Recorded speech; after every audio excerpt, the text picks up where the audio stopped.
সরকারের পক্ষ থেকে যখন বলা হবে তখনই বাংলাদেশে নির্বাচন হবে বলে জানিয়েছেন অন্তর্বর্তী সরকারের প্রধান উপদেষ্টা doctor Mohammad Yunus. Voice of আমেরিকায় বাংলায় দেয়া এক সাক্ষাৎকারে একথা বলেন তিনি।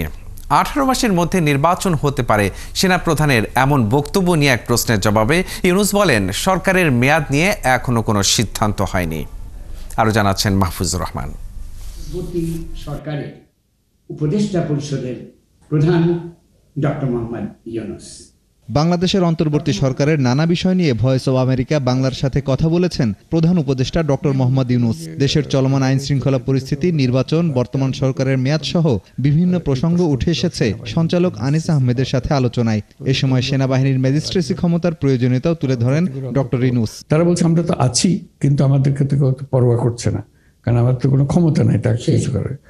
আমাদের একটা ক্ষমতা থাকলে তারা আমাদেরকে হয়তো গণ্য করবে যে না, ওরা আমাদের ক্ষতি করতে পারে।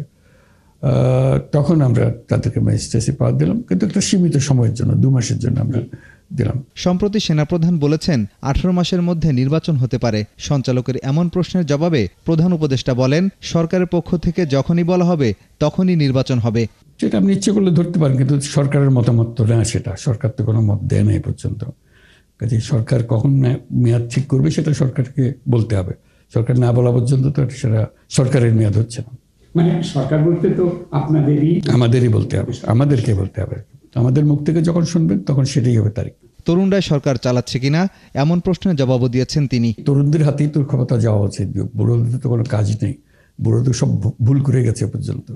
তো কাজে চেষ্টা হোক যে তরুণরা এগিয়ে আসুক, তারা দায়িত্ব নেই, তারাও ভুলভ্রান্তি করবে, ভুলভ্রান্তি সংশোধন করবে নিজেদের। তাদের নেতৃত্বে তো একটা বড় কাণ্ড হয়ে গেল, তো কাজে তাদেরকে অত অবিশ্বাস করার তো আমি কোনো কারণ দেখছি না। এ সময় ধানমন্ডির 32 নম্বর সড়কে বঙ্গবন্ধু জাদুঘর ভাঙা এবং তাকে নিয়ে বর্তমান সরকারের দৃষ্টিভঙ্গিও পরিষ্কার করেছেন প্রধান উপদেষ্টা। আপনি পুরনো দিনের কথাবার্তা বলছেন, এর মধ্যে একটা গণ অভ্যুত্থান হয়ে গেছে, আপনার মধ্যে স্মরণে নেই। এর মধ্যে আপনি এমনভাবে কথা বলছেন যেন এসব ঘটনা ঘটেই নেই। কাজে নতুন ভঙ্গিতে যা হচ্ছে সেটাকে দেখতে হবে। তো কত ছেলে প্রাণ দিল সেটা নিয়ে আপনার কোনো প্রশ্ন নাই, কেন প্রাণ দিল। হ্যাঁ, কাজে ওগুলো আসুক। তারপরে এই যে প্রথম স্বীকার করতে হবে যে তারা বলেছে, ছাত্ররা বলেছে যে আমরা রিসেট বাটন পুশ করেছি, এভরিথিং ইজ গন, অতীত নিশ্চিতভাবে চলে গেছে।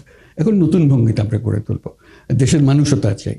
এছাড়া প্রতিবেশী দেশ ভারত সহ এশিয়া এবং বিশ্বের অন্যান্য দেশের সাথে সুসম্পর্ক বজায় রাখতে বর্তমান সরকার কাজ করছে বলেও জানান প্রধান উপদেষ্টা। মূল লক্ষ্য হলো সংস্কার করা, একটা নির্বাচন দেওয়া। মাহফুজুর রহমান, ৭১।